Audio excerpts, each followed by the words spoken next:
Kadathanad literature fest പ്രമുഖരായ എഴുത്തുകാരുടെയും സാമൂഹിക പ്രവർത്തകരുടെയും സ്മരണികയായി മാറണമെന്ന ഉദ്ദേശത്തോടെയാണ് ഓരോ വർഷവും തുടക്കം കുറിക്കുന്നത് എന്ന് ഫെസ്റ്റ് ഡയറക്ടർ കൽപ്പറ്റ നാരായണൻ പറഞ്ഞു. മുൻവർഷങ്ങളിൽ നിന്നും ഏറെ വ്യത്യസ്തമായി വൈവിധ്യമാർന്ന വിവിധ പരിപാടികളോട് കൂടിയാണ് ഈ വർഷം കടത്തനാട് ലിറ്ററേച്ചർ ഫെസ്റ്റ് നടക്കുന്നത്. കേരളത്തിനകത്തും പുറത്തുമുള്ള പ്രമുഖരായ എഴുത്തുകാരുടെയും സാമൂഹിക സാംസ്കാരിക പ്രവർത്തകരും എത്തിച്ചേരുന്ന ഫെസ്റ്റുകൾ വലിയൊരു വിജയമാക്കാനുള്ള തയ്യാറെടുപ്പിലാണ് സംഘാടകർ.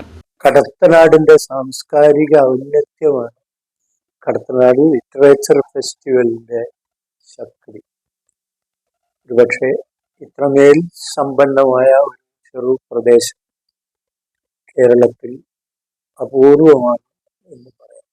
അങ്ങനെ പല ധാരകൾ സമ്മേളിക്കുന്ന ഒരു സംസ്കാരമാണ് കടത്തനാടിൻ്റേത്.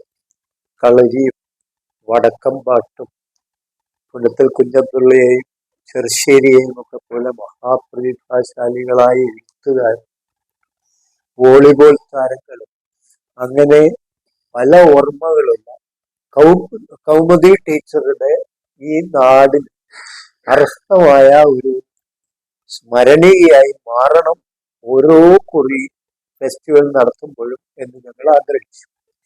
ആ ഫെസ്റ്റിവലിന്റെ 3-ാം പതിപ്പാണ് ഇക്കുറി പ്രത്യക്ഷപ്പെട്ടത്.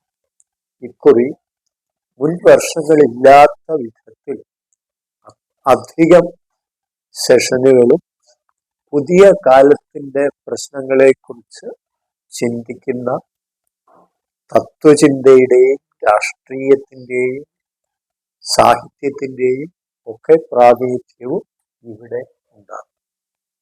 അതിൽ സമകാലിക വിഷയം PMC ഉൾപ്പെടെ, അതുപോലെ ഈ മാധ്യമങ്ങളും വർഗീയതയും തമ്മിലുള്ള ബന്ധത്തെ കുറിച്ച് ചർച്ച ചെയ്യുന്ന രാജഗോപാലിന്റെ ടെലഗ്രാഫ്സിലെ ഒരു സെഷൻ, പിന്നെ ഇങ്ങനെ സക്കറിയെ പോലെയുള്ള വലിയ എഴുത്തുകാർ പങ്കെടുക്കുന്നു.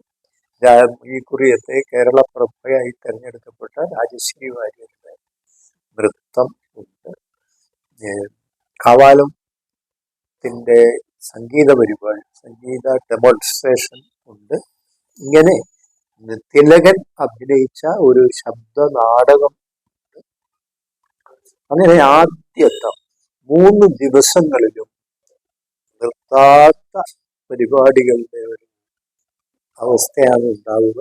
സംവാദ നിർഭരമായ 3 ദിവസങ്ങൾ എന്നതാണ് ഞങ്ങളുടെ സങ്കല്പം. അത്രമേൽ ചിന്തോദ്ദീപകങ്ങളായ പ്രഭാഷണങ്ങൾ ഇവിടെ ഉണ്ടാകും. ഏതാണ്ട് എല്ലാ വിഷയങ്ങളെയും 3 ദിവസം കൊണ്ട് ഈ ഫെസ്റ്റിവൽ കവർ ചെയ്യും